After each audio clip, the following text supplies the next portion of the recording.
Buenas tardes, estimada audiencia. A nombre de la Universidad Politécnica de Sinaloa, les brindo la más cordial de las bienvenidas, agradeciendo su participación en esta quinta sesión del programa Viernes de Videoconferencias, siendo anfitrión la Unidad Académica de Ingeniería en Biomédica. En esta ocasión contaremos con la presencia del maestro, del doctor Adrián Antonio Negreros Osuna, de la Universidad de Monterrey,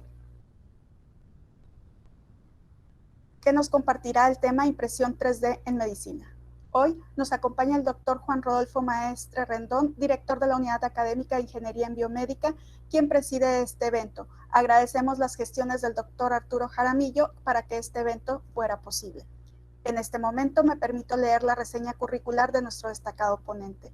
El doctor Adrián Antonio Negreros Osuna es egresado de la carrera de Medicina de la Universidad Autónoma de Nuevo León, especialista en radiología e imagen, profesor de tórax y abdomen en radiología e imagen hospital universitario, Monterrey, México. Postdoctorado en investigación en Massachusetts General Hospital, Harvard Medical School. Apasionado por la aplicación de la tecnología en la salud, tiene una vasta trayectoria como investigador y actualmente es director del Laboratorio de Impresión 3D en Medicina del Hospital Universitario José Eleuterio González en la ciudad de Monterrey, Nuevo León.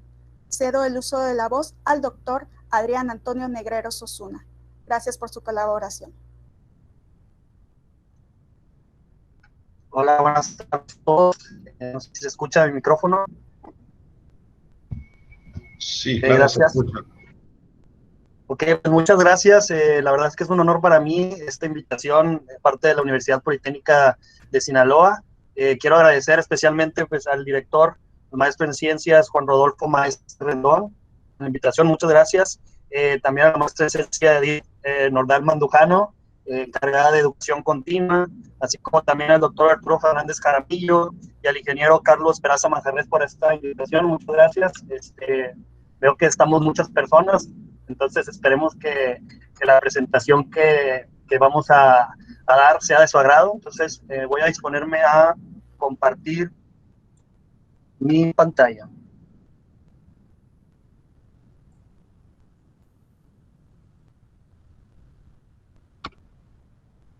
Muy bien. ¿Alguien me puede confirmar nada más que ya se observe y que esté bien el audio?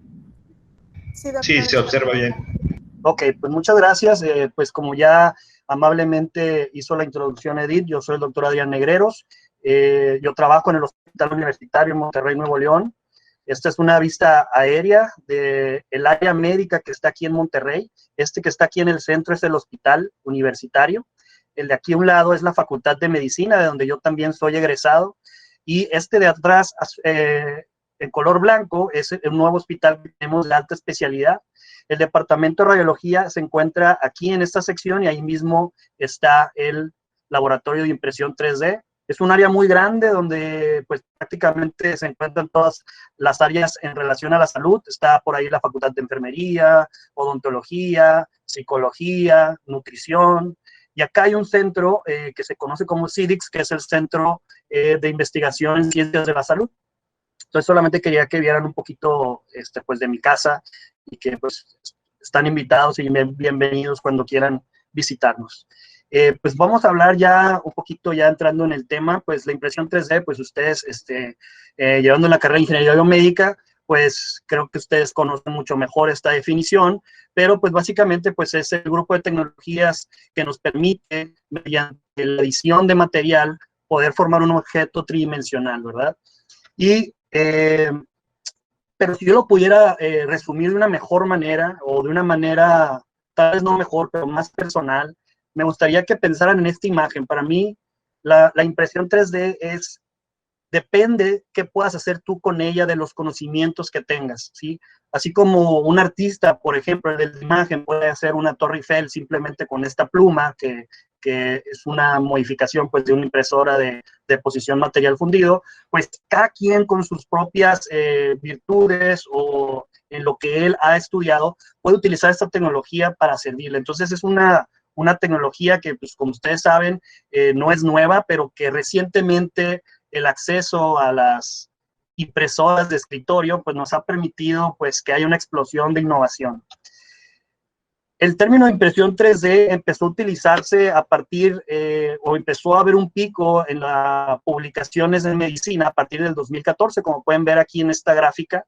Todos sabemos que pues nos referimos a un tipo de prototipado rápido que es la manufactura aditiva, pero pues cada vez más se utiliza el término de impresión 3D para referirse pues a prácticamente cualquier tecnología que nos permita tener un modelo, un prototipo en nuestras manos de manera pues rápida, ¿no? Entonces, la pregunta sería, ¿puede ser aplicada en ciencias de la salud? Y aquí pues nos responde nuestro amigo ingeniero Chuck Hall. Si ustedes recuerdan, pues Chuck Hall es el fundador de 3D Systems, una de las empresas más importantes a nivel mundial que se dedica a la fabricación de impresoras 3D. Esta es la patente de su primera impresora por estereolitografía, que fue en 1986. Entonces, como pueden ver, ya tiene 34 años, lo cual para mi desgracia, pues, es malo porque yo nací en 1986, entonces quiere decir que ya no estoy tan joven. Entonces, ¿cuántos artículos hay disponibles actualmente en la literatura? Si queremos nosotros, pues, adentrarnos y ver en qué se está utilizando en medicina. Fíjense cómo actualmente el número de publicaciones supera las 2.000, casi llegaron a 3.000 publicaciones solamente en el 2019. Entonces, para cualquiera que esté interesado en temas de aplicación en medicina, pues hay más que suficiente literatura disponible para que puedan adentrarse, ¿verdad? ¿Y en qué áreas se está aplicando este tipo de tecnología en medicina? Pues aquí podrán ver como ortopedia, por ejemplo, con desarrollo de prótesis, guías de corte, en oncología para hacer cirugías en tumores difíciles de resecar, difíciles de quitar, en los que se requiere un planeamiento más sofisticado para garantizar pues un buen tratamiento y que el paciente tenga el mejor desenlace posible, ¿verdad?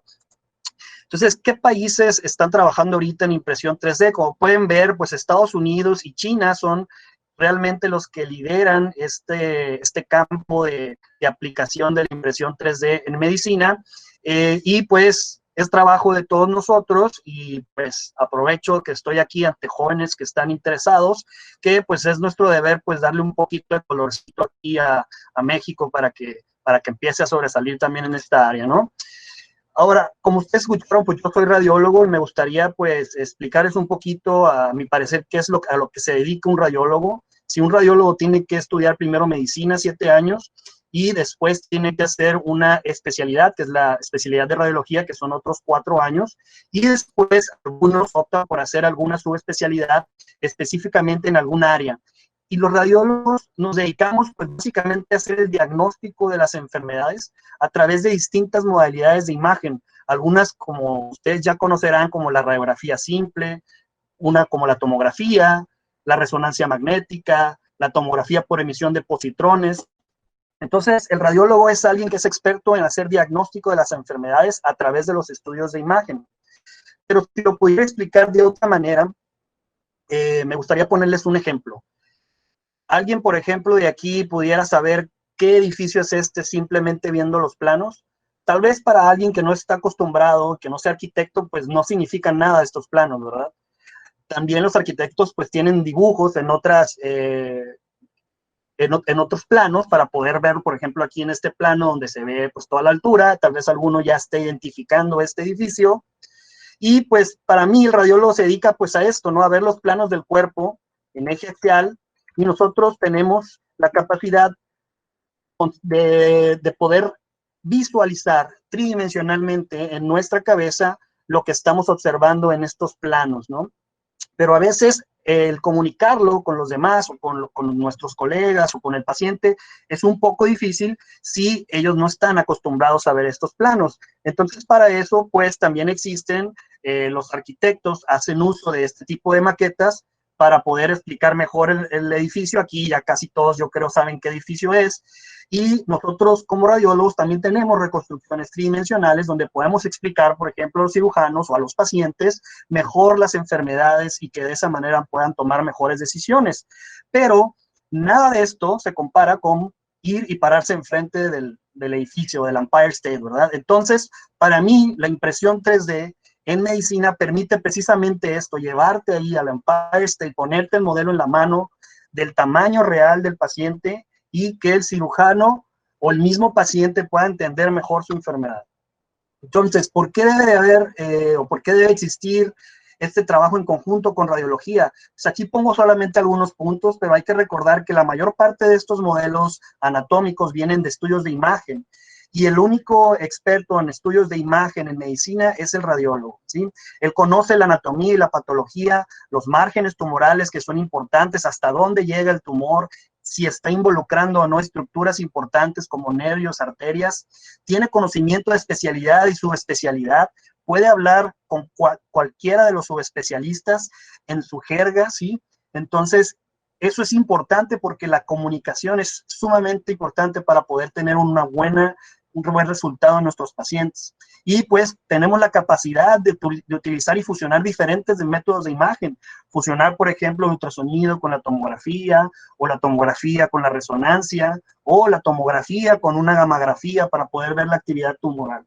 Entonces, el radiólogo, pues, es alguien que es muy importante cuando nosotros queremos hacer un laboratorio de impresión 3D. Claro, sin restarle importancia al resto de los miembros del equipo, que ahorita lo vamos a ver y que también son pieza fundamental. ¿Cuáles son algunas aplicaciones en medicina? Pues hay muchas. Aquí solamente por mencionar algunas, pues hay desde modelos anatómicos para la enseñanza hasta hacer simuladores, hacer planeamientos quirúrgicos avanzados, obviamente investigación, incluso en patología forense para demostrar, por ejemplo, la trayectoria de un proyectil por arma de fuego, demostrar cómo se hizo el daño en el cráneo, etcétera. Y incluso otros más sofisticados como el bioprinting, que es básicamente hacer impresión de órganos reales, y el farmacoprinting, ¿verdad? Que es imprimir, pues como su nombre lo dice, algún medicamento. Ahorita vamos a ver algún ejemplo de esto. Entonces, hablando, por ejemplo, del planeamiento quirúrgico, por ejemplo, el doctor Kenneth en Texas utiliza pues la impresión 3D para poder planear las cirugías de malformaciones craniofaciales. Este es un pequeñín que tiene un síndrome que se conoce como síndrome de Cruzón, que es una deformidad de la cabeza, como pueden ver aquí cónica, y él utiliza estos modelos para hacer los planeamientos de los cortes que va a hacer. O por ejemplo, esta es muy buena de cómo de la microscopía podemos obtener un modelo para entender, por ejemplo, un fagosoma de una célula de maíz. Entonces, estos son algunas de las aplicaciones en cuanto a modelos anatómicos que sirven para la enseñanza. Otros son las guías quirúrgicas. Aquí, por ejemplo, estamos viendo una tomografía. Si este es el lado izquierdo del paciente, esta es la nariz, este sería el seno maxilar que está por detrás de la piel de la mejilla, y aquí podemos ver un tumor que está destruyendo la mandíbula del lado izquierdo, ¿sí? Eso es un tumor destructivo que se conoce como ameloblastoma, que si bien es benigno, que no produce metástasis, sí es muy agresivo localmente y es necesario quitarlo para poder evitar que destruya toda la mandíbula. Entonces, estos doctores en Italia utilizan esta tecnología para poder hacer guías que les permitan hacer los cortes exactos donde necesitan y después ir a reconstruir con el peroné del paciente, la porción de huesito que le quitaron al paciente cuando quitan el tumor, ¿sí? Entonces, hay que quitar el tumor de esta parte y hay que reponerlo con un hueso propio, que en este caso, pues es el peroné, y ellos utilizan estos modelos, como pueden ver aquí, para planear los cortes tanto a nivel del peroné como a nivel de la mandíbula, y incluso también para darle forma a la placa de titanio que va a unir ese injerto óseo. De esa manera, pues los cirujanos plásticos pueden tener una visualización previa a la cirugía y tienen un mejor planeamiento y reducen el tiempo de cirugía, ¿verdad? Aquí están la barra de titanio que les comentaba, cómo está planeando, le pueden dar forma. Estas barras de titanio vienen rectas normalmente y hay que darle la forma durante el procedimiento. Entonces, si yo ya tengo un modelo de cómo va a quedar, pues yo puedo darle forma antes de entrar y eso ya me lo ahorré también de tiempo. Aquí está el resultado de este paciente. Otra de las utilidades es también modelos anatómicos educativos, en este caso, por ejemplo, para los traumatólogos, para que los residentes puedan aprender las diferentes fracturas que a veces son muy complejas del hueso ilíaco, ¿sí? Pueden hacer este tipo de impresiones y los residentes pues adquieren mayor experiencia y mayor seguridad. Otra es simulación y entrenamiento, por ejemplo, en la Universidad de Toronto, pues hacen impresión de un material flexible. Ustedes saben que hay distintas impresoras que utilizan distintos materiales. Podemos utilizar material flexible para que el cirujano pueda practicar una malformación congénita de nacimiento en el corazón de un bebé. Entonces, imagínense el poder que tiene esta tecnología, de poderle dar al cirujano la oportunidad de operar lo que va a ir a hacer ya en la vida real múltiples veces hasta que adquiera mayor confianza y que pueda realizar el procedimiento mucho más fácil. Esto también ayuda mucho a los que están en entrenamiento y hacen que la curva de aprendizaje pues se alcance muchísimo más rápido. Además de que imaginen estar esperando, estos tipos de malformaciones son únicas y además suceden muy poco frecuente. Entonces, el solo hecho de tener que esperar mucho tiempo para volver a operar, pues pierdes demasiado tiempo. En cambio, aquí puedes volver a imprimir una y otra vez y volver a practicar la cirugía tantas veces como quieras. O pues también imprimir partes óseas. Por ejemplo, es una fractura del calcáneo, del hueso del pie, donde pueden ver que es una fractura compleja. Ellos pueden ver todos los fragmentos óseos y planear mejor pues la osteosíntesis, ¿verdad? Finalmente la unión que tienen que hacer al final. Esa es una fractura de tibia y peroné, trimaleolar. Entonces, aquí pues pueden planear perfectamente mejor su procedimiento. Hablando también de otra parte que mencioné, es el bioprinting, ¿sí? Entonces, el concepto del bioprinting pues es tener una matriz de hidrogel, ¿sí? Hay una impresora, en lugar de estar utilizando filamento de plástico, utiliza un hidrogel especial, se cultivan células madre y después se les pasan los nutrientes y las citocinas y aquellos marcadores que vayan a hacer que se diferencien las células al órgano que yo quiera, ¿sí? O sea, que se conviertan las células madre al órgano que yo quiera. Y, por ejemplo, esta es una empresa que se llama Organovo, que está en California, que ya ha logrado replicar partes, por ejemplo, del pulmón, del hígado. Sin embargo, el órgano completo aún no se ha podido realizar porque una de las partes cruciales es que después de formar el órgano hay que darle vasculatura, ¿sí? Las arterias que lo nutren son sumamente importantes y eso es un reto pues muy grande. Hay otros, como por ejemplo el Instituto de Wyss en Harvard, de la Escuela de Ingeniería y Ciencias Aplicadas, donde por ejemplo ellos han logrado hacer una réplica de una nefrona, que es la estructura funcional más pequeña del riñón. Pues ya nada más les faltan 2 millones de nefronas para poder tener el riñón, pero pues ahí van, ¿verdad? Todo gran paso en la ciencia, pues en realidad se forma por pequeños pasos que van ayudándose unos a otros. Y, por ejemplo, también, eso es una empresa española que se llama Biodan, que hacen impresión de la piel. Entonces, imagínense que en un futuro, en lugar de ponerte autoinjertos o injertos de alguien más, pueden tomar células madre de tu cuerpo, imprimir básicamente la parte de la piel que necesitas y ponértela. Entonces es esta parte del bioprinting, que no es algo que yo hago, simplemente los estoy poniendo en un contexto de todos los tipos de impresión que hay en medicina, pues es fascinante, ¿no? Y el farmacoprinting, que les había mencionado, es un medicamento que se fabricó igual con tecnología de impresión 3D, pero en lugar de usar el filamento, pues utilizamos los componentes de la medicina, que en este caso es levetiracetam, que es un anticonvulsivante, y este medicamento pues ya está disponible a la venta y se hace por medio de tecnología de impresión 3D. Entonces imaginen que en un futuro, seguramente ya las farmacias no van a existir físicamente, pero uno de los principales problemas que aborda este farmacoprinting es que pues todos somos diferentes, todos tenemos diferente peso, diferente altura, y las dosis que actualmente damos, pues damos una dosis estándar, que a veces puede ser la buena para el paciente, pero a veces no es la más adecuada debido a su complexión, distribución de peso, etc. Entonces, imaginen que en un futuro se va a poder fabricar este tipo de medicamentos especiales con coberturas que vayan liberando cada uno de los medicamentos al tiempo que se necesita. En lugar de estar tomando 5 pastillas al día o 10 pastillas al día, se va a tomar solamente una. Y cómo, voy a contar un poquito de la historia de cómo llegué aquí a estar en la impresión 3D.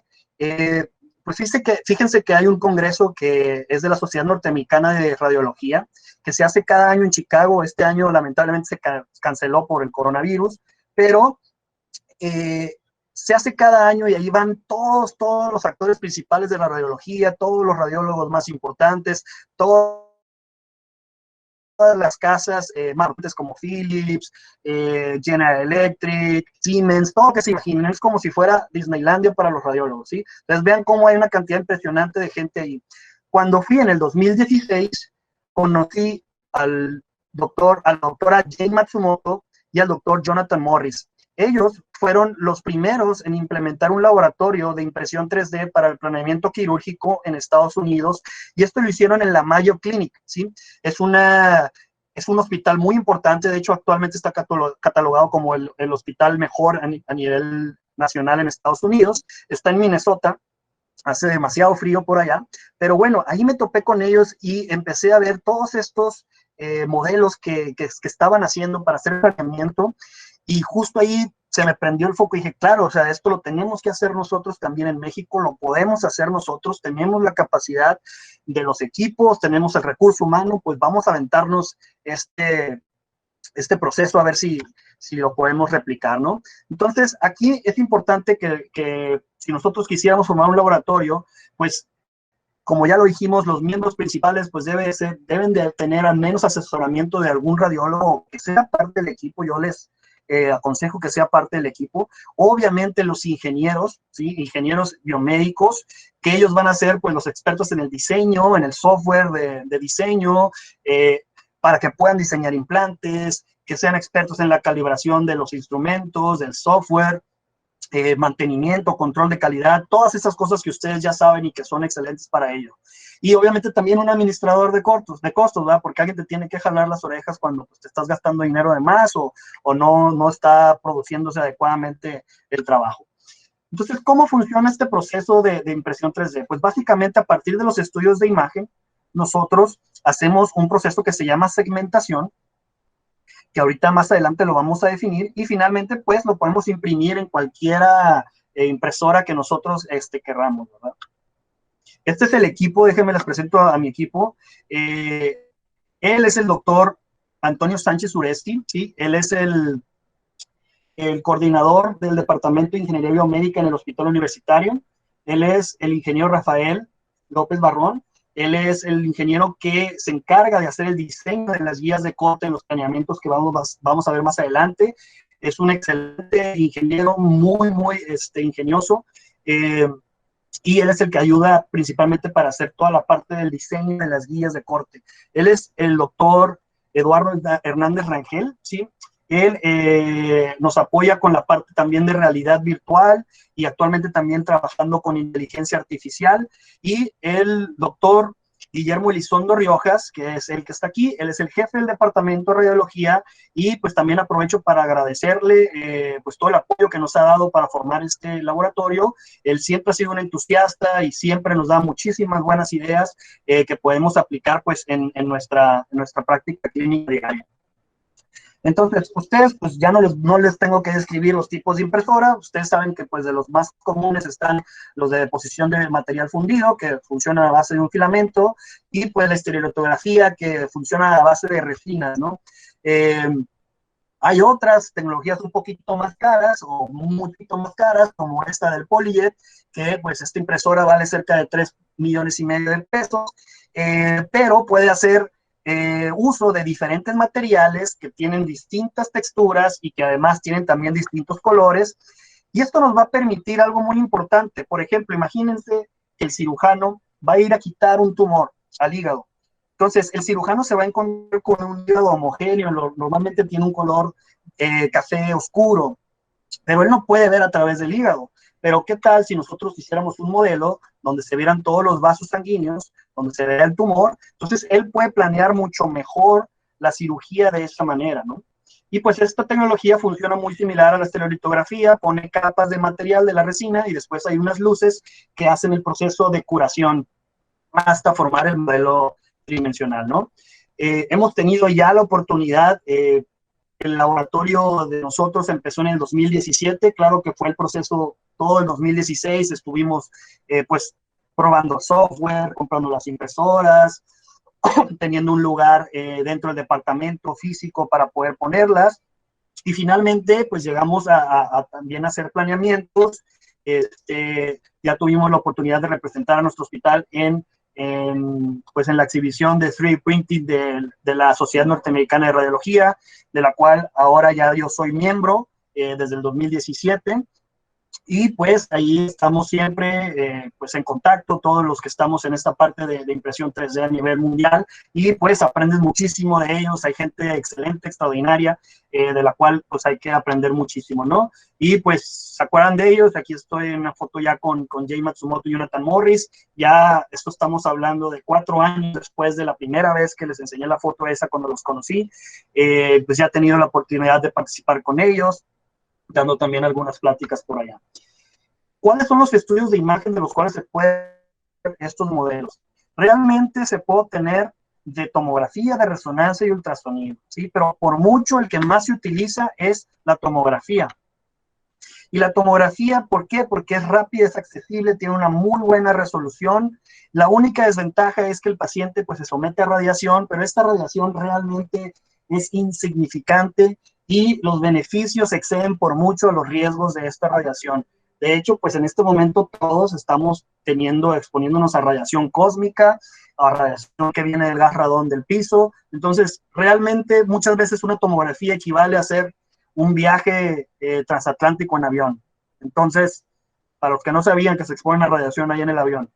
Entonces, realmente es muy poquita radiación la que utilizan. Y les quiero contar algo interesante, no sé si ustedes sabían, y a los que ya sabían, pues los felicito. Él es Hounsfield, él fue el que diseñó el primer tomógrafo, y hay una relación muy importante entre los Beatles y Hounsfield. Pues resulta que la Electrical and Musical Industries tenía una rama que se dedicaba a la investigación y otra pues que se dedicaba a hacer disquera. Entonces, los Beatles y su éxito inyectaron una cantidad impresionante de dinero al desarrollo de la tomografía de Hounsfield, y fue por eso que pudo realizarla y pues ganó el premio Nobel de Medicina por ello, ¿no? Pero ¿qué es lo que vemos en la tomografía? Pues en la tomografía no vemos otra cosa más que la atenuación que tienen los tejidos al paso de los rayos X, es decir, la resistencia que tienen los tejidos al paso de rayos X. Entre mayor resistencia tengan, nosotros lo vamos a ver de color blanco o hiperdenso, como le llamamos nosotros. Y entre menos resistencia, como por ejemplo el líquido que se encuentra en el centro del cerebro o alrededor, el líquido cefalorraquídeo, se va a ver hipodenso o oscuro, ¿sí? Entonces, es importante cuando nosotros queramos señalar estructuras, conocer que, por ejemplo, los órganos, si nosotros no administramos contraste intravenoso, los órganos tienen una densidad muy similar y es muy difícil hacer segmentaciones rápidas si no tenemos algo que pueda diferenciar estos órganos. Pero si yo inyecto contraste y entonces espero de 35 a 40 segundos, tengo una fase arterial, por ejemplo, donde toda la corteza del riñón tiene contraste y yo puedo hacer una segmentación mucho más rápida. O puedo esperarme 60 segundos y si yo quiero ver, por ejemplo, las venas del hígado, aquí yo las puedo ver, pero vean cómo en estudios previos es prácticamente imposible que tú sepas con exactitud dónde están las venas. Entonces, ¿qué es la segmentación? Pues la segmentación es ese proceso de señalar las estructuras que puede ser ya sea con herramientas semiautomáticas o manuales para poder tener la estructura que yo quiero. Este, por ejemplo, es un caso de un tumor del riñón. El riñón es el que está en color café, el tumor es color verde, y vean cómo esta es la aorta abdominal, la arteria pues, más importante del cuerpo, y vean cómo este tumor tiene una irrigación propia, es decir, hay una arteria que lo nutre directamente. Esto es sumamente importante para el cirujano a la hora de ir a operar, porque él va a ir directo a la aorta a ligar esa arteria para disminuir toda esa nutrición que le está llegando al tumor y poder resecarlo más fácil, poder quitarlo más fácil. ¿Cuál es el programa? Hay muchos programas para hacer segmentación de estudios de imagen. Yo, en lo personal, utilizo el 3D Slicer. Al que tenga mucho dinero, pues puede comprar Material Mimics, pero la verdad, puedes hacer exactamente las mismas cosas, nada más vas a tardarte un poquito más en entenderle, como todo software de licencia libre, ¿no? Entonces, podemos ver aquí la segmentación de estructuras óseas es realmente, pues, muy fácil. ¿Por qué? Porque yo solamente pongo un rango de unidades Hounsfield en donde se encuentren los tejidos óseos y pues yo fácil voy a tener una reconstrucción, ¿sí? Entonces, por eso no hay que irnos a veces con la finta. A veces parece como que es muy fácil esto y como que cualquiera lo puede hacer porque pues damos un clic y ya tenemos ahí la reconstrucción. Pero vamos a poner algunos ejemplos ahorita más adelante de por qué es importante que un experto en imagen vea el estudio y valide la segmentación. ¿Qué pasaría si yo quisiera hacer una segmentación de tejido blando? Esta es una duda muy importante que siempre me dicen, oye, pues no es tan fácil como decir, pues el hígado tiene una densidad distinta a la del vaso o a la del páncreas o la de cualquier otro órgano. De hecho, pues como pueden ver, cuando yo hago un thresholding, pues prácticamente estoy agarrando todos los tejidos blandos del cuerpo. Entonces yo tengo que hacerlo manualmente o semiautomático para poder obtener los modelos que yo deseo. Y fíjense, esto es lo que obtendría una segmentación automática y manual simplemente poniendo un rango de densidades. Pero esta es una segmentación corte por corte hecha por un radiólogo, ¿sí?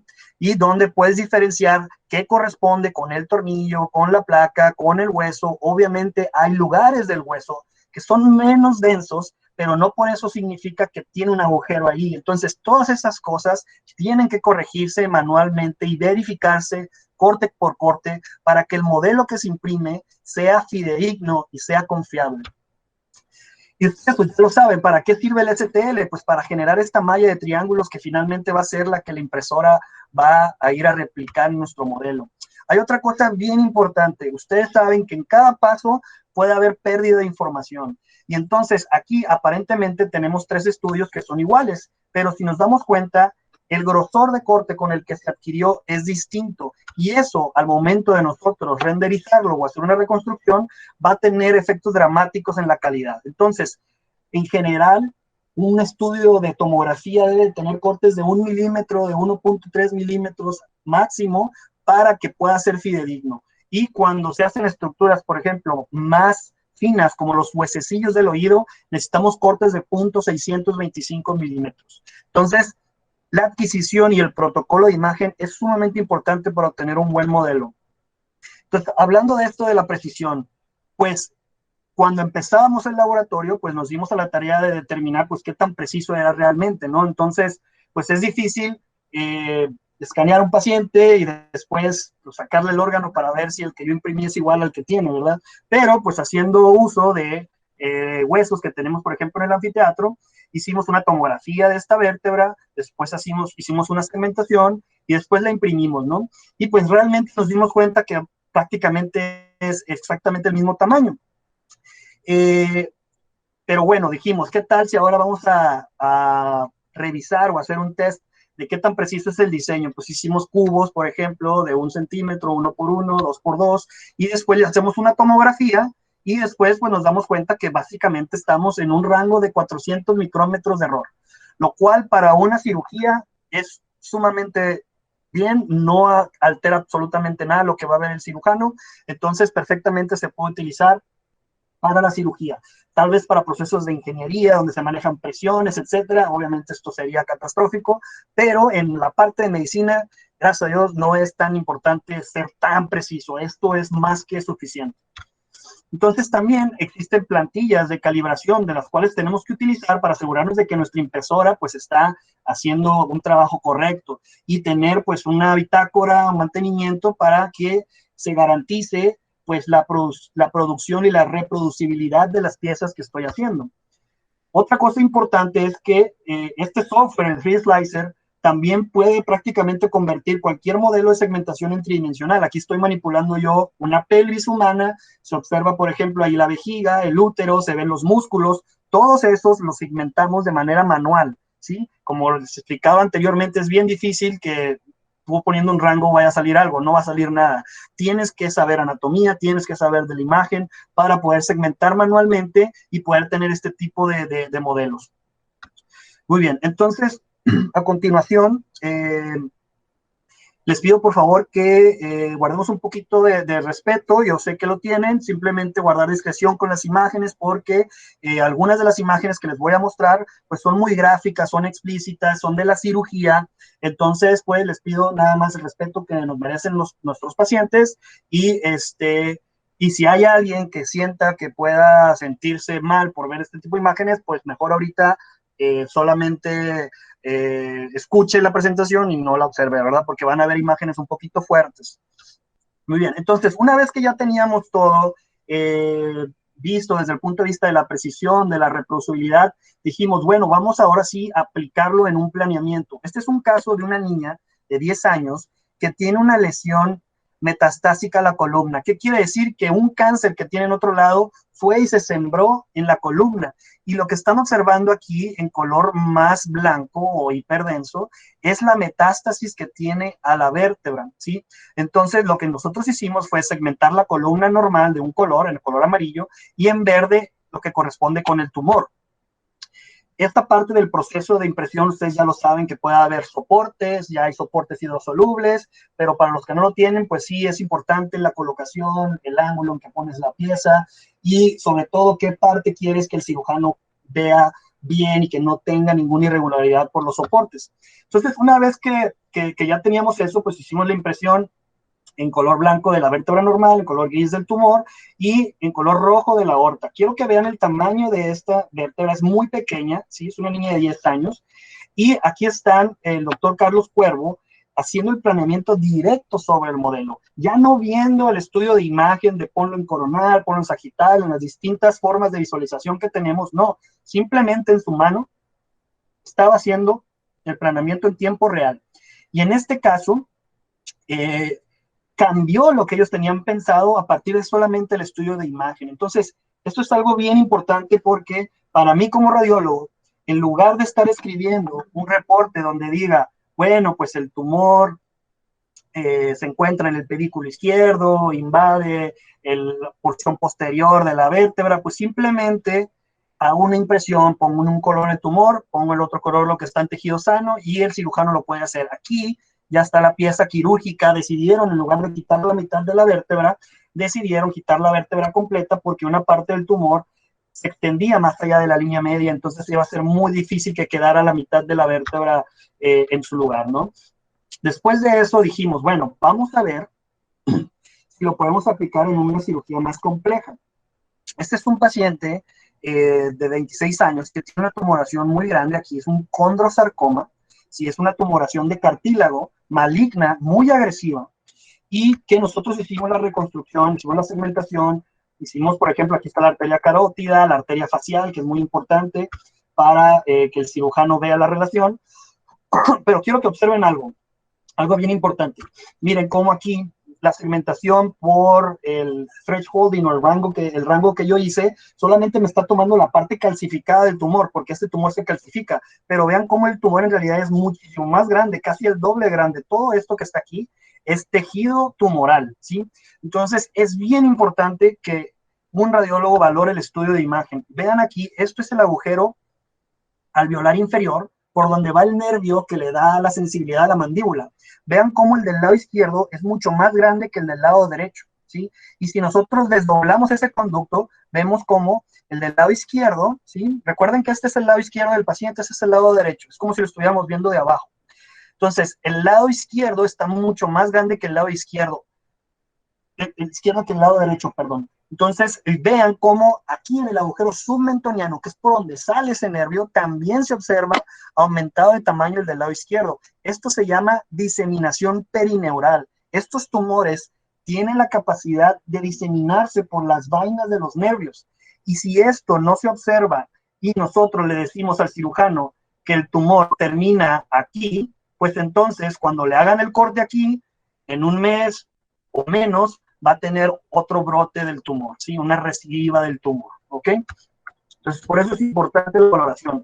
Entonces, en este caso se planeó, pues, la cirugía que fuera el corte a nivel del mentón, y entonces se hace una tomografía también de la pierna para poder reconstruir el peroné y hacer una reconstrucción virtual y hacer el planeamiento de la cirugía para poder nosotros determinar cuál es la mejor reconstrucción.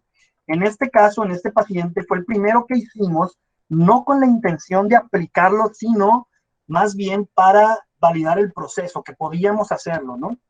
En este no se aplicó, pero fue el primer paciente donde hicimos la simulación de un planeamiento. En este paciente que vamos a ver a continuación, sí fue el primero que vimos, en el que ya lo aplicamos. Entonces, imagínense, esa es una paciente de 50 años que se le quitó todo el maxilar superior, es decir, no tiene dientes superiores, y se quitó incluso una parte de la base de la órbita, y como pueden ver aquí, del malar, del cigomático. Entonces, tienen que hacer una reconstrucción impresionante con el hueso del peroné, lo cual es admirable en un cirujano plástico. Ellos se entrenan años, son prácticamente científicos y artistas al mismo tiempo para poder hacer este tipo de reconstrucciones, y lo que nosotros hacemos es facilitarles su trabajo, que ya de por sí es muy difícil y complejo. Entonces, ¿qué hacemos? Hacemos este tipo de guías para que ellos puedan hacer una reconstrucción con el peroné, ¿sí? Entonces, esto es después de distintas iteraciones, varios a prueba y error, hasta ver cómo queda mejor. Y una vez que ya lo tenemos, creamos la guía, y esta es la parte donde ustedes, ingenieros, son sumamente importantes, y los admiro por toda esa parte en la que ustedes pueden entrar para hacer el diseño, hacer el manejo del diseño de estas guías, las fuerzas de tensión, todas las cosas que ustedes saben mucho mejor que cualquier médico. Entonces, una vez que hacemos eso, imprimimos el modelo del defecto, eso ya lo puede tener el cirujano en sus manos. Entonces, imagínense la diferencia de estar en un estudio, allá tenerlo en las manos y saber que de ese tamaño es el defecto. Eso al cirujano le ayuda de una manera impresionante, como no teníamos antes la posibilidad, porque no teníamos esto. Entonces, en este caso, pues se manda a esterilizar estas guías para que puedan estar disponibles en el laboratorio. El material que utilizamos nosotros es ABS, ¿sí? Es ABS, no PLA, es ABS, porque es el que ha demostrado más tolerancia a momentos cortos con el paciente hasta ahorita. Supongo que el PLA en algún momento pueda también demostrar estas cualidades, pero no ha habido ningún estudio que lo valide, ¿ok? Entonces, vean aquí, este es el peroné, es la pierna, está disecando aquí todos los músculos y el hueso del peroné. Entonces, vean aquí a continuación, les voy a poner un video para que vean cómo usan estas guías. Esta es una sierra oscilante que van poniendo por los orificios que dejamos nosotros, y hay que recordar que esos orificios también tienen angulación para que puedan tener la mejor forma posible y darle la mejor forma a la mandíbula. Entonces, también les damos un modelo de cómo deben de quedar los fragmentos óseos para que ellos puedan tenerlo a un lado y lo puedan pues, formar de la mejor manera. Y finalmente aquí, por ejemplo, tenemos nuestro modelo, aquí ya tienen lo que ellos pusieron. Hay que hacer un colgajo de piel también, porque eso va a cubrir después el defecto. Entonces, fíjense aquí la diferencia, cómo él, antes de cortar la arteria peronea, porque la arteria peronea, la arteria que va al hueso, hay que unirla con la arteria facial. Entonces, antes lo que se hacía, pues es, pues la corto y déjame ver si queda, y si no queda, pues ahí estoy batallando, y eso es tiempo muy valioso en el que el tejido, pues está sufriendo porque no está oxigenándose. Y entonces, con esto, ellos pueden probar antes de quitar el pedículo vascular si va a quedar o no, pues en el paciente, ¿no? Aquí ya está puesto, aquí ya está la paciente operada. Este es otro tumor, fíjense, es un tumor de la base de la cavidad de la boca, de la cavidad bucal. Como pueden ver, es un tumor que destruye la mandíbula. Aquí lo estamos observando, vean cómo destruye la mandíbula. Y aquí está la reconstrucción trimestral, los dientes están ahí erosionados. Y se tiene que hacer el planeamiento también del corte arriba. En el caso previo, la paciente ya tenía una cirugía, pero en este había que planear también dónde vamos a hacer los cortes a nivel de la mandíbula, y esto otra vez delimitando los bordes tumorales por la imagen, corte por corte, para saber dónde es seguro hacer el corte. Entonces, hacemos estas guías para corte mandibular que básicamente embonan perfectamente en la mandíbula. Me han hablado a mí los cirujanos y me han dicho, Adrián, es que ¿cómo le haces para que embone perfecto ahí? Embona y ahí sé que tengo que hacer el corte. Entonces se hace obviamente en relación a la mandíbula. De nuevo, este es un trabajo extraordinario de la parte de ingeniería biomédica, la cual aplaudo siempre que doy las pláticas. Y pues recordar que este es un trabajo en equipo, no soy yo solo. Al contrario, somos un equipo de personas que trabajamos para poder hacer este tipo de cosas. Entonces vean cómo aquí está también haciendo el diseño de las piezas de peroné y cómo va a quedar ya implantado. Otra parte importante que hacemos en radiología es que, como les dije, hay que unir la arteria del peroné con la arteria facial. Y entonces vean cómo aquí hacemos una angiotomografía, inyectamos contraste y tomamos la tomografía justo cuando el contraste está en las arterias para que nosotros podamos visualizarlas y determinar cuál es el mejor sitio donador. En este caso, vean cómo la pierna del lado derecho tiene aterosclerosis, ¿sí? Tiene aterosclerosis, tiene placas, entonces esta arteria no es sana y no es apta para ir a unir la arteria facial. En cambio, la del lado izquierdo se ve limpia, entonces aquí el injerto ideal es el del lado izquierdo. Esta valoración también la hacemos. También hacemos valoración de estas arterias que se llaman arterias perforantes, que son arterias que miden aproximadamente 0.5 milímetros a medio milímetro. Y ellos necesitan saber a qué nivel salen para poder hacer una isla cutánea, que es la que yo les decía, la isla de piel, para ir a cubrir la parte que le quitaron. Entonces, esta isla, aquí está un ejemplo de cómo se observa la isla. Creo que ya me pasé un poquito de tiempo, pero ya casi termino. La isla cutánea es muy importante porque va a ir a cubrir el efecto, y esto es la manera en cómo ellos lo hacen o lo hacían. Ellos con un Doppler que nada más detecta sonido, pues iban buscando dónde estaba la arteria, pero nosotros, como ya les decimos a qué distancia del malleolo están, las encuentran mucho más rápido y a la hora de disecar es mucho más rápido también. Entonces vean cómo pues se manda a imprimir todo. Aquí ya tenemos el modelo de cómo va a quedar. Tenemos la impresión de las guías de peroné, la impresión de las guías de corte. Ahora, estas imágenes que siguen van a estar un poquito explícitas, pero vean esta parte, como les digo también, es la barra de titanio, es la que va a ir por fuera y va a unir los fragmentos óseos que ya hice yo de mi injerto con lo que queda de mandíbula. Entonces, ellos pueden darle forma antes. Aquí ya están poniendo una guía en la mandíbula, ¿sí? Entonces, aquí ya está cortado de los dos lados. Vean, aquí estaba todo el tumor invadiendo la lengua. Yo sé que son imágenes fuertes, pero pues es la realidad de lo que sucede. Entonces aquí ya está hecho el corte. Aquí están poniendo la guía sobre el peroné. Entonces también aquí hay que tomar en cuenta que hay tejido. No va a estar el hueso completamente desnudo. No es lo mismo como en la mandíbula. En la mandíbula sí se puede obtener casi el hueso desnudo, pero aquí es difícil quitar todo el músculo y pues va a quedar una capa. Entonces por eso hay que tener pues las tolerancias y hay que conocerlas para poder hacer esto, ¿no? Entonces aquí fíjense cómo ya se hizo el colgajo, aquí ya está puesto sobre el paciente. Si aquí él ya no tiene mandíbula, ya se le quitó y ya se puso el injerto y aquí ya está puesta. Vean la simetría, realmente es muy buena. A una cirugía de esta magnitud es impresionante los resultados. Entonces, esto también reduce importantemente el tiempo de quirófano, ¿no? Vean este caso, este es un caso de un niño también con un tumor que se conoce como ameloblastoma, ya lo habíamos dicho, un tumor en este caso pequeño, pero que tenía que quitarse. Entonces lo mismo, se hace el planeamiento de dónde se van a hacer los cortes, se hace una guía a la medida, se hace la guía del peroné, se mandan todas las piezas a esterilizar. También es importante el proceso de esterilización, debe hacerse con peróxido de hidrógeno, plasma, porque si lo metemos en el autoclave, pues se va a deformar nuestro modelo o nuestras guías. Entonces aquí está ya hecho el corte con la guía, aquí ya está el espécimen, ya quitado el tumor, vean cómo la guía quedó perfectamente, y aquí se está poniendo la guía del peroné, aquí está asegurando el cirujano plástico de que quede de la forma en que indicamos, y una vez que ya lo tienen, pues como ya pueden cortar el colgajo, ahora sí ya lo ponen, y aquí está este pequeño antes y ya después de la cirugía. Aquí este tejido que queda un poquito redundante es la parte del colgajo que les digo, ese se quita después. El colgajo ese sirve para monitorizar que el hueso que está dentro esté sano. Si yo escucho bien las arterias que están en la piel, quiere decir que las de adentro no se han obstruido. Entonces, es muy importante la parte esta del colgajo. Y por último, quiero que vean este caso.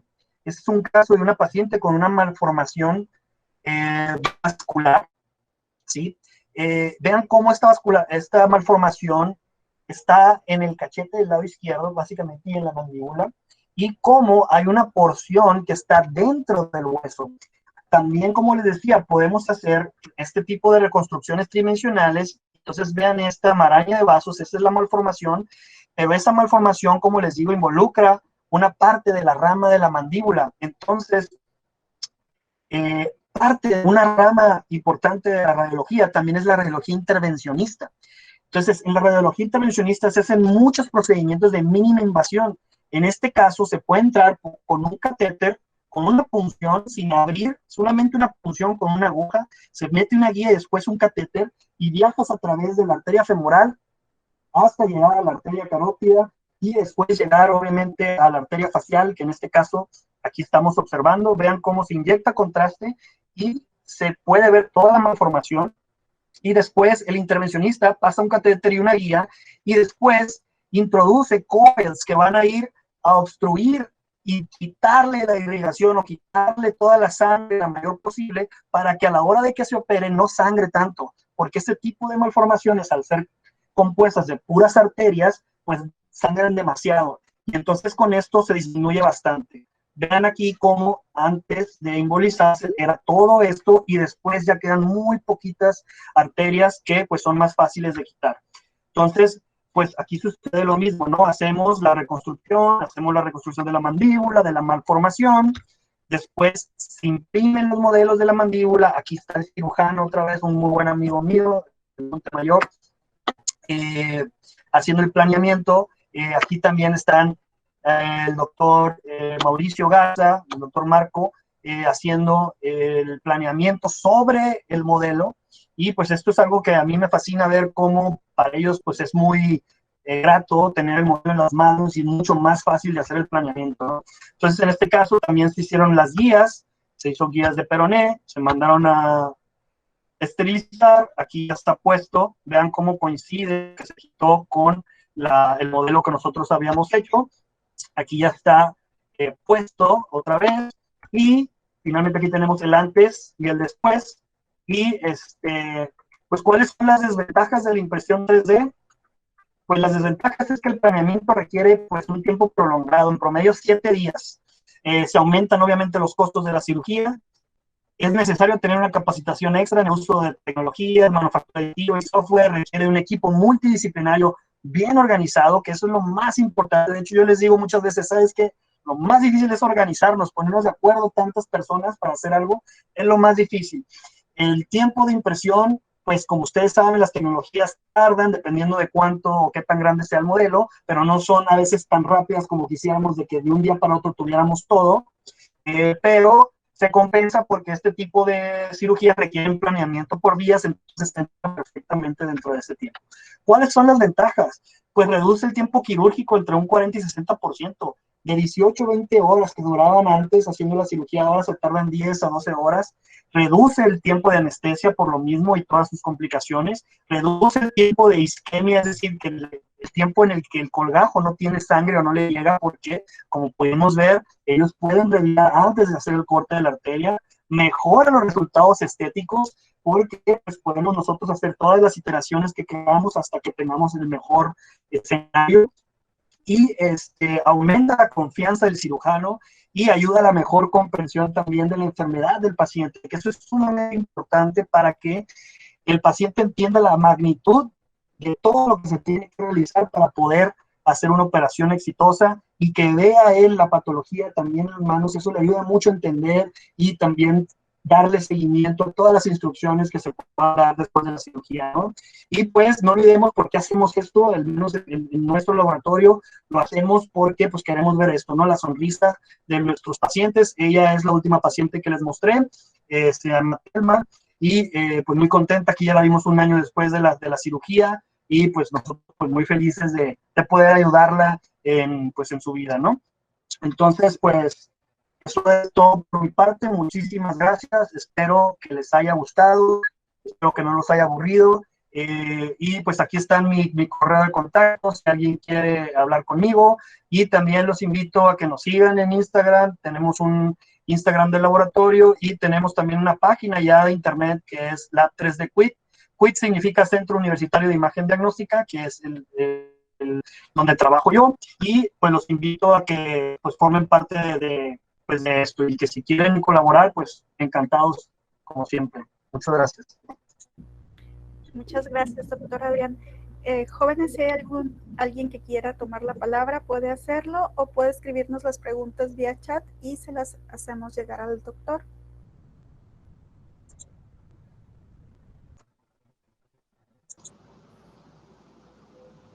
Bueno, Edith, yo tengo una pregunta si todavía no toman la palabra. Primero que nada, pues agradecer, Adrián, muchas gracias por compartirnos tu trabajo, y pues realmente en lo personal estoy impresionado y admirado por lo que hacen. Realmente es una labor bien importante y bien interesante. Mi pregunta es, por ejemplo, ahorita con las nuevas técnicas de imágenes, por ejemplo, vi algunos que son rayos X a color o esos avances. ¿Cuáles son ahorita las nuevas tendencias y que quizá puedan impactar directamente a tu área? Pues mira, fíjate, Arturo, yo creo que yo le tengo mucha fe a la resonancia magnética, porque la resonancia magnética tiene una capacidad de discriminar los tejidos blandos mucho mejor que la tomografía, y tú lo sabes, cada vez hay tecnologías de mayor teslaje, o sea, de mayor capacidad magnética, que nos permite ver casi como cortes histológicos. Por ejemplo, en el cerebro hicieron una resonancia en el Mass General Hospital del cerebro, donde casi estás viendo como si fuera un corte de histología, ¿no? Entonces yo creo que la resonancia magnética va a ser una muy buena tecnología. Claro, hay desventajas ahorita. ¿Por qué? Porque el movimiento del paciente hace que la adquisición pues no sea lo mejor a veces. Tiene que estar el paciente muy quieto, pero yo creo que son problemas que seguramente en un futuro cercano se van a poder superar, y que nos va a permitir hacer unas reconstrucciones mucho más sofisticadas, ¿no? Pero la tomografía sigue siendo muy buena.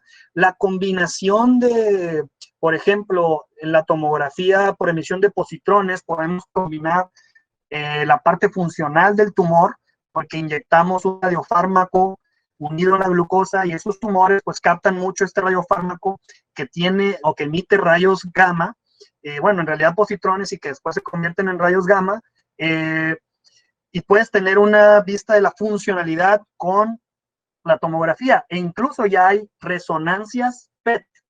Entonces ya es la combinación de una resonancia entero con PET. Entonces todo eso abre la posibilidad a muchísimas cosas que se puedan hacer. Entonces yo le voy a la resonancia en combinación con otras modalidades de imagen. Muchas gracias. Y pregunta Juan Pablo Torres, ¿cómo se han integrado las tecnologías de realidad virtual en el programa? Muy bien. Pues fíjate que muy padre. La verdad es que ahorita pues era una plática de 45 minutos y traté de darla, pues, no sé, lo que me pareció más interesante, pero también la parte de realidad virtual. Estamos haciendo, por ejemplo, tenemos un estudio de investigación donde a los pequeñines los ponemos, que se les va a hacer una resonancia. Hicimos una simulación de cómo se siente estar en el resonador, y entonces ellos pueden verlo antes, y de esa manera pues ya están menos ansiosos a la hora del estudio, o les podemos poner simplemente un ambiente virtual antes. Eso disminuye mucho pues la carga que siente el paciente, incluso pacientes que están internados. Imagínense que hay veces que hay pacientes que están internados 1 mes, 2 meses, entonces tienen que poder aplicar la realidad virtual para poder bajar la ansiedad, sentirse que se salen del hospital, es muy padre y eso ya lo estamos aplicando. Otra cosa también, como les digo, la parte de la enseñanza, por ejemplo, el videíto que vimos de la pelvis era un modelo que hicimos de enseñanza para poder entender los músculos del piso pélvico, que son muy difíciles de entender de manera escrita en el libro, y pues no me la puedo imaginar, y luego me ponen un dibujo y pues está medio difícil. Entonces este modelo lo hicimos para que el alumno pudiera ponerse pues los visores y poder separar cada uno de los músculos y volver a ponerlo, etcétera, para aprender la anatomía del piso pélvico, que es muy importante, por ejemplo, en procedimientos de cirugía de ginecología. Entonces, hemos aplicado la realidad virtual en bastantes cosas, y se van de la mano las dos tecnologías. Básicamente, si tú quieres hacer modelos para imprimirlos 3D, pues ya lo tienes para hacerlo en realidad virtual. Y en la realidad virtual, pues le puedes agregar, o cuál es la ventaja, que en la realidad virtual, pues número uno, no vas a gastar en material. Número dos, si tú lo haces para que lo puedes hacer hasta para que lo vean en un celular y lo manipulen simplemente con unos cardboards de Google o con lo que sea. Entonces es muy padre esa tecnología para enseñanza, para mí. Para mí, para enseñanza, aprendizaje, creo que es muy valiosa la realidad virtual. Para cirugías, yo me sigo quedando con la impresión 3D. Habrá opositores, esa es mi opinión. Muchas gracias. Aprovecho para leer los comentarios también. El maestro Noé Álvarez, muchas gracias, excelente ponencia y muy relevante. Juan Pablo Torres, excelente trabajo, muy interesante. Pregunta Andrés de Jesús Santín Bustamante, actualmente, ¿cuál es la mejor manera de iniciar en el mundo de la impresión y diseños 3D? Pues la mejor manera es empezando. No hay una mejor manera que empezar, simplemente. Hay muchísimas cosas en internet, tutoriales, o sea, así aprendí yo muchas cosas. Digo, yo sabía radiología, pero pues no sabía cómo moverle al Big Slicer, no sabía cómo mover al Mesh Mixer, y afortunadamente ahorita pues hay una tonelada de videos donde puedes empezar. O sea, yo te diría que no pienses mucho por dónde empezar, sino más bien que te lances y empieces y le empieces a mover, y si tienes una duda, con mucho gusto puedes mandarme un correo y te la contesto con mucho gusto para que puedas irte ahí adentrando. El chiste es aventarte sin pensarle. Aprovecho el espacio para hacer un comercial a través del área de educación continua. Se ofrecen cursos de impresión 3D, digo, para iniciar, creo que puede ser una buena herramienta. Ahí está, Andrés. Alexis Tonatiu pregunta, ¿en su equipo se está trabajando con inteligencia artificial para lograr la segmentación de manera automática, o cuál es el uso que se le busca dar? Ok. En la parte de inteligencia artificial, una de las cosas que yo trabajé cuando estuve en Boston haciendo el doctorado en investigación fue en el análisis de la imagen, ¿sí? Nos hemos dado cuenta que la imagen pues tiene muchísima más información de la que pueden ver nuestros ojos. Entonces, básicamente es como hacerle una biopsia virtual al tumor y hacer un análisis cuantitativo, matemático de la imagen, y poder relacionar todas esas características de qué tan esférico es algo, qué tan puntiagudo, cuál es la densidad, cuál es la heterogeneidad, etcétera, para ver si hay una mutación, por ejemplo. De hecho, ese fue un trabajo que estuve haciendo y que ya no los aceptaron para publicarlo, en el que pudimos predecir con un 70% de área bajo la curva. No, yo sé que no es tan bueno, pero pues puede ser un sustituto en algunos lugares donde no tengamos acceso a análisis de laboratorio para poder determinar las mutaciones. Ahorita, de hecho, más adelante, déjame ver si encuentro rápidamente la liga. Estamos trabajando en, se la voy a poner aquí. No sé si la puedo compartir por el chat, pero estamos trabajando en una base de datos nacional. Ahí se las puse, es covid-mx.com. Esta es una iniciativa donde estamos trabajando la inteligencia artificial para detectar el COVID-19 en las placas de tórax, en las radiografías de tórax. Sí, ahorita estamos habilitando un algoritmo de inteligencia artificial para que lo puedan utilizar después, una vez que lo hayamos validado.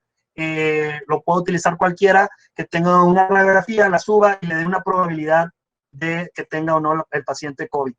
Y contestando ahora sí tu pregunta, como ya lo viste, actualmente no estoy haciendo nada o no estamos haciendo nada para la segmentación automática, pero definitivamente es un área que me interesa, solamente que hay veces que hay tantas cosas que hacer que, pues, como dice el dicho, el que mucho abarca poco aprieta. Entonces, si tú estás interesado en esa área, con mucho gusto podría colaborar contigo para que podamos hacer un algoritmo que facilite la segmentación, sobre todo pues de tejidos de órganos blandos. Muchas gracias por la pregunta. Si pudiera participar, tengo dos pequeñas aportaciones y una pregunta. Aquí Fernando Espinosa. Tengo entendido ya el año pasado la compañía TechShot, en compañía con NASA, ya voló a la Estación Espacial Internacional una impresora 3D que utiliza las proteínas derivadas de la piel y cadenas de aminoácidos de adultos, ya que en espacios de microgravedad se mantienen los órganos que se imprimen estables y fuertes, y ya después se ponen en sistemas de células de cultivo. Entonces ya se está desarrollando en un estado de microgravedad el poder imprimir completamente el órgano sin problemas. Y también Gracias. tuve la oportunidad de platicar con la doctora Mallie Collins, ella trabaja en neurocirugía de Stanford, y ella está trabajando en simulación con realidad virtual al recibir resonancia magnética, y ella me comentó en la cuestión de la segmentación, ellos lo que hicieron es con toda la base de datos del trabajo que estaban realizando anteriormente entre segmentación manual y la automática, utilizaron toda esa base de datos para irlo alimentando, y siguen todavía en trabajo para poder detectar las arterias y venas en el cerebro, que es donde ellos están trabajando. Y rápidamente la pregunta es, ¿qué se requeriría en México para poder reducir el tiempo y el costo de este tipo de procesos? El tiempo y el costo de procesos para implementar, ¿qué, Fernando? Es que hablamos de... Para lo que es el proceso de poder incluir la impresión 3D en las cirugías, que comentabas en tu presentación, que duraban 7 días aproximadamente. Ok. Sí. O sea, realmente, si me preguntas por costos, yo les aseguro que no es tan caro, ¿sí?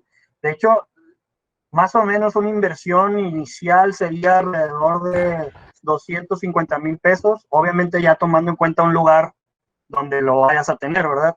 Pero entre 250, 300,000 pesos podrías tener impresoras, el equipo de cómputo, lo que se necesita. Lo que sí necesitarías, se los vuelvo a recalcar, pues yo soy radiólogo, pero pues sí conseguir a un radiólogo que los apoye con esa parte, ¿verdad? Para que pueda validar los procesos de segmentación y que los pueda apoyar también con los clínicos, con la parte de valoración clínica y todo eso lo que se necesita.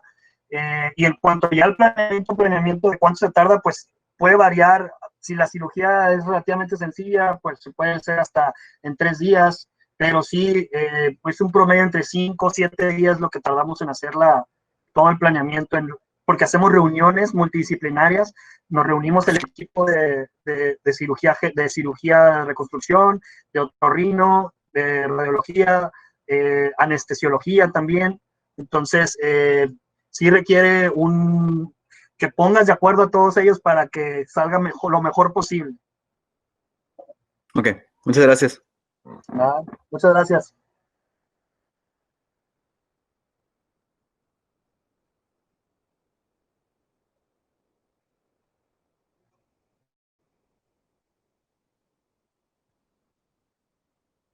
Bueno, Adrián, aprovechando el silencio ahorita que está aquí, con relación a la técnica esta de tractografía, lo que es DTI, esa técnica se aplica casi exclusivamente a lo que es la parte del cerebro. Hablabas de lo que es los tumores en los cuales se ven alimentados por distintas vías vasculares. ¿Es posible aplicar estas técnicas no solamente en la parte cerebral, sino en otras áreas, como para que tú puedas sacar una impresión y también describirle al cirujano dónde hacer los cortes y dónde no incidir? Sí, correcto, definitivo. Y estamos trabajando también en eso. Tenemos ya, pues, tractografía las hacemos nosotros en el departamento de radiología, y tengo un grupo de estudiantes que están interesados. Ellos tienen un grupo que se llama Stroke y se dedica pues a ver principalmente pacientes con eventos vasculares, pero también les encanta todo lo que tenga que ver con neurocirugía. Entonces, hay un equipo que está ahorita haciendo ya las reconstrucciones. De hecho, tengo ejemplos también de algunas tractografías donde ya tenemos el tumor cerebral y el tracto que va pasando por un lado, para que el cirujano, el neurocirujano lo pueda ver y pueda planear mejor la cirugía. Incluso también manipulando los tractos también con realidad virtual para que los pueda separar y él pueda ver mejor el abordaje. Gracias, doctor. Gracias. Jesús Alberto Mora Sillas. En base al modelado por segmentación, ¿se realiza el procesado capa por capa o generalmente como generan totalmente el modelo anatómico? Saludos. Sí, claro. Sí, Jesús, lo hacemos, hay que hacerlo combinando los procesos, ¿sí? O sea, por ejemplo, si voy a segmentar hueso, lo primero que hago es hacer un thresholding. Es decir, pongo un rango, ya tengo el hueso y después voy viendo yo, corte por corte, que el algoritmo haya hecho la segmentación y si en algún lugar me puso algunos voxeles de más, pues eso los voy a borrar o donde le faltó los voy a agregar y tengo que ir revisando, sí, corte por corte para que yo me asegure que el modelo pues esté lo más correcto posible, ¿sí? A veces también hay como artefactos porque hay un metal, por ejemplo, una prótesis o algo que hace un artefacto de atenuación de los rayos X y se tiene que corregir también eso todo manual. Entonces la respuesta se hace mediante métodos automáticos, semiautomáticos y manuales. O sea, sí tengo que ir corte por corte, porque de todas maneras, ustedes lo saben, no hay un algoritmo perfecto y no va a haber nunca, yo creo, uno perfecto. Siempre va a haber errores y necesitamos ver, alguien tiene que ser responsable y certificar de que se revisó esto. Muchas gracias. ¿Alguna pregunta para finalizar, jóvenes? Adrián, ¿cómo estás? Buenas tardes, ¿cómo estás? ¿Qué onda, Carlos? ¿Cómo estás? Muy bien, gracias a Dios. Oye, pues felicitarte, la verdad es que está bien padre.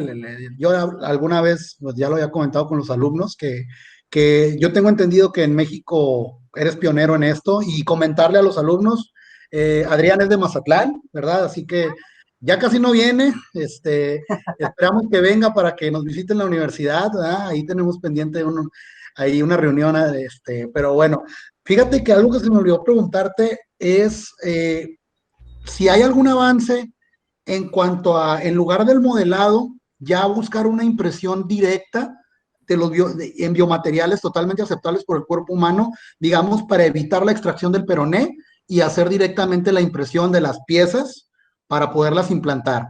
Ya me imagino que vamos hacia allá, pero ¿ya viste tú algún trabajo de este tipo?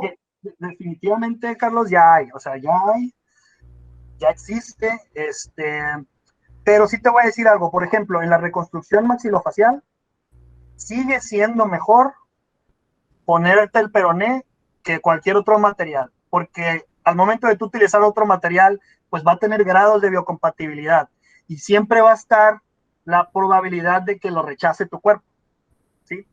Pero, pues si es tu peroné, pues ahí ni cómo le hagas.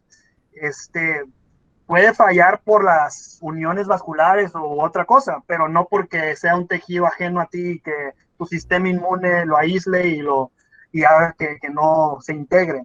Entonces, sí hay mucha investigación en esa parte, Carlos, muchísima, pero también requiere también juguetes más caros, requiere instalaciones certificadas, requiere, o sea, muchísimas cosas más extra que conllevan la impresión de prótesis o de implantes, ahora sí ya biocompatibles que se van a quedar en el cuerpo y requiere también un proceso largo de certificación por COFEPRIS y pues obviamente FDA si lo quieres hacer en otros lados. Ya actualmente, por ejemplo, hay unas impresoras de PIC, ¿sí? Eso se llama el polímero, el PIC, PEK. Este tipo de impresoras, el PIC tiene un punto de fusión mucho más alto que el ABS o que el PLA tradicional, y pues requieres esas impresoras que manejen esa temperatura, y esos prácticamente, el material ya está validado para que si se hace bajo todas las demás regulaciones y todo, se pueda implantar en el paciente. Ese es un solo material, pero hay muchísimos, o sea, claro que eso también hay también otras personas que están trabajando, por ejemplo, para hacer una matriz ósea o un esqueleto y luego le ponen matriz ósea y eso va a formar hueso finalmente y que ya no tengas que poner un injerto de otro lado o cortar de otro lado, ¿no? Y como te digo, el bioprinting, pues finalmente esa es la ambición, ¿no? De que en un momento dado digan, pues te salió un tumor, no pasa nada, déjame, me basto en la otra parte, hago una impresión 3D de tu mandíbula con tus células madre y te la pongo y ya, o sea, no sé cuándo vamos a llegar a eso, pero probablemente podamos ver algunos de los inicios de esto. Ok, muchas gracias, Adrián. De nada. Gracias. A nombre de la Universidad Politécnica de Sinaloa, le agradecemos, doctor Adrián Antonio Negreros Osuna, por compartirnos su invaluable experiencia y conocimiento. En este momento le cedo el uso de la voz al doctor Juan Rodolfo Maestre Rendón, quien a nombre de nuestro rector, el doctor Alfredo Román Mesina, nos dirigirá unas palabras. Muy bien, Adrián, pues aquí es un gusto, la verdad, tener un conferencista de tu categoría en nuestra institución. Eres sin duda un ponente que cuenta con una calidad de estudios de excelencia y una carrera profesional impresionante y ad hoc a algunas de las carreras que tenemos aquí en la universidad. Obviamente en tu ponencia pues hablaste de tu experiencia profesional con un análisis todo del ámbito clínico y de las aplicaciones que puedan haber asociadas del procesamiento de imágenes a la impresión 3D, que eso obviamente sin duda de esa plática fue de gran aportación para toda la audiencia aquí presente. Y como lo comentó Carlos, adicionalmente es importante saber que eres un conciudadano de aquí de la ciudad de Mazatlán y que hayas logrado superarte y llegar a instituciones de alto renombre. En tu currículum observo que hasta lo que es el MIT, la Escuela de Medicina de Harvard, no se diga la Universidad Autónoma de Nuevo León, que es también en México es una institución de prestigio y por lo tanto pues das la verdad esperanzas a todos los estudiantes que pueden llegar a donde quieran, obviamente con esfuerzo y con empeño. Y bueno, a nombre de la Universidad Politécnica de Sinaloa, se te entrega un presente reconocimiento por tu videoconferencia. Proyectarlo. Okay. Ahí está, por tu videoconferencia impresión 3D, y esperemos que este acercamiento pueda cosechar posibles vínculos académicos en el futuro. Y pues ahí gracias por la ponencia y por compartir tu tiempo y experiencia con nosotros. Ahí, Adrián. Claro que sí, muchísimas gracias. Yo estoy en la mejor disposición, muchísimas gracias por la invitación. Y para todos los jóvenes que están en la conferencia, pues como lo dijo el maestro, pues yo también soy de Mazatlán, yo también digo arre, soy pata salada, y la verdad es que lo único es que hay que trabajar y pensar en grande y aventarse y saber que va a doler y que te vas a caer y que tienes que volver a pararte, pero de que se puede, se puede. Y entonces pues yo los invito con mucho gusto. Si ustedes están interesados los puedo orientar, tengo contactos también en Estados Unidos. Si quieren trabajar podemos hacer colaboración, investigación. A mí me gusta mucho la investigación, entonces pues encantado de trabajar con ustedes, estar con ustedes que pues son coterráneos de allá, Mazatlán, Sinaloa, que ya extraño. Ustedes están en el paraíso, entonces ya están ahí, entonces pues pueden trabajar en el paraíso y hacer muchas cosas también. Agradecemos mucho su colaboración, doctor Adrián. Pues bien, nuevamente le agradezco, doctor Adrián Antonio Negreros Osuna, por compartirnos su conocimiento. Seguramente va a ser muy importante para la formación de nuestros jóvenes y más de alguno se va a quedar con la inquietud de querer colaborar con usted. Nada más extender nuestro agradecimiento a nombre de toda la institución. Gracias. Vamos a dar por finalizada esta sesión. Se les invita a participar el próximo viernes a las 17 horas con el tema El desarrollo económico local a partir del espacio público, una perspectiva en tiempos de COVID-19. Hasta la próxima semana, chicos. Los esperamos. Hasta luego. Gracias.